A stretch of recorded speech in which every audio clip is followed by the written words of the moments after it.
Hi fellow viewers, to everybody, good afternoon. My name is Steve. My full name is Steve Hoong. I'm the owner of this video account. By the way, I would like to inform to all public viewers, especially all the victims, and also to the relatives of all the victims. Good afternoon. By the way, this video will be virally uploaded in Facebook or FB. The last will be TikTok. I'm not so sure Instagram, but YouTube included. YouTube is very important because YouTube specialty is in video, so this will be viral in social media. I'm not so sure for OFWs. I think the one who are working in Canada, Rumble, rumble.com, it will be viral. Okay. By the way, I will be using Tagalog video because this video is purely Tagalog because our national language in the Philippines is Tagalog. Sa lahat ng mga OLA victims na nakikinig sa akin, ito ay napaka-importante. Meron akong mahalagang sasabihin sa inyo. Itong campaign na ito sa mga OLA victims dito sa Pilipinas, kung narinig ninyo sa TV, yung sa ABS-CBN Channel 2, yung piso para sa Pasig, di ba? Meron. Okay. Ngayon, ito, malaking benefits itong piso na ito. And I will explain it later aside sa piso. Kasi baka may mag-donate ng masyadong malaking halaga. Ang title ng video na ito is Piso at Tulong para sa OLA Victims. So, ang point ko dito sa video na ito, Piso para sa OLA Victims. Yan po ang title sa video na ito. I will explain ano ang benefits makukuha sa 1 peso ha. By the way, ito walang quota. Actually, napag-isip-isipan ko kasi nakita ko yung sa TV, yung Pasig River, di ba? Yung piso na dinonate nationwide, Metro Manila, Luzon, Visayas, Mindanao, nalinis talaga ang Pasig. Ito, mas magandang benefits. Ang piso sa bawat OLA victims or online lending apps na yung nakahiram sa online na illegal, maliligtas namin lahat. Yes, maliligtas natin lahat ang mga OLA victims na hindi na maka-fully paid. Yung tinatamaan ng 7 days, 14 days na sobrang laki ng interest na 40%, 35%, 48.5%, minsan pa nga 67.5%. Ayoko na banggitin kung sinong online lending app ang tinutukoy ko. Alam niyo na kung sino sila. Meron pa nga 35, mga decimal. So, yun. Yung mga 14%, wala na ang problema kasi 60 days. Alam niyo na kung sino, pero hindi ko na babanggitin.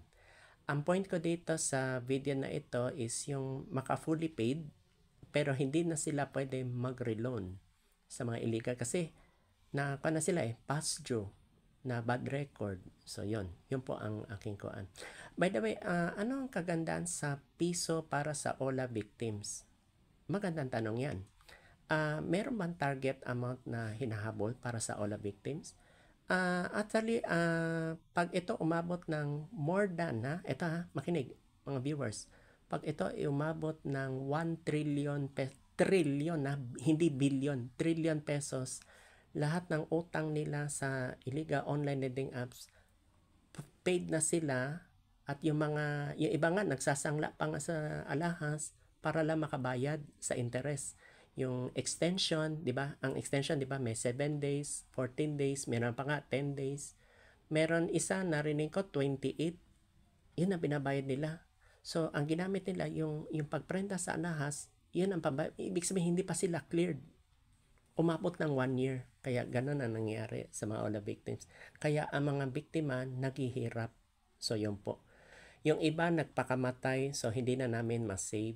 Yung this year lang, 2025, yun nagpakamatay taga Valenzuela.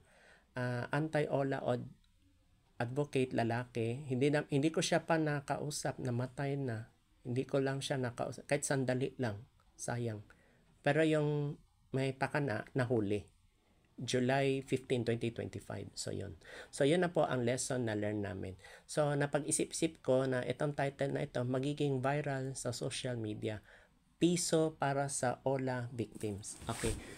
For the meantime, no, I'm not so sure kung ako lang naka-establish itong title na video na ito. Malaking benefits po ito.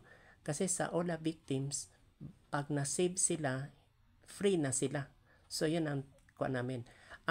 Meron akong ginawa isang video yung untitled financial sponsoring sa mga OLA victims. Ito, sa bawat piso na mga nabibiktima ng online lending app na inaabuso sila na walang patawad sa paniningil,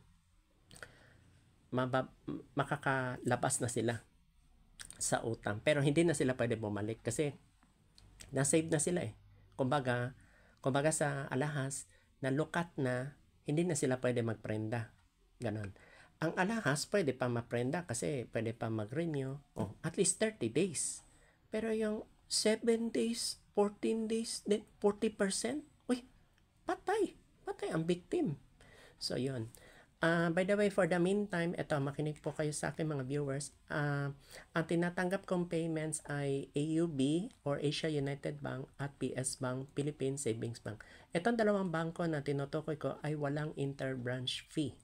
Sa mga nagtatanong kung halimbawa may magdo-donate ng piso, pwede sa BDO kung sa Saturday or Sunday.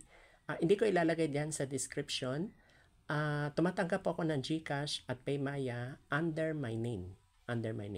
Then sooner or later sa future, mga ka-OLA viewers, OLA victims viewers, pag ito lumaki, I'm gonna tell you, marami nang makakalaya. Bakit ko nasabi ito? Kasi yung mga nasira ang buhay nila, manonormalize. So ang point ko dito sa video na ito, to find a solution in all OLA victims. Aside sa rehabilitate all the victims. By the way, itong video na ito is para kay Kikay Bautista, Johnny Tor, yung nag-YouTube vlogger, Team Marcos, yan, isa pa rin yan. Of course, meron pa ako ibabagay. Yana Insta Review, yung loan reviewer sa Philippines. May isa pa yung taga Negros Occidental, Ate Red, yung malakas mag-video sa YouTube, yung tungkol sa loan review, kung legit ba or hindi, yan, kasama din to. Kasi pag ito, narinig nila itong video na ito, it will be viral in social media. By the way, bago ako magpaalam, pwede nyo i-share itong video na ito.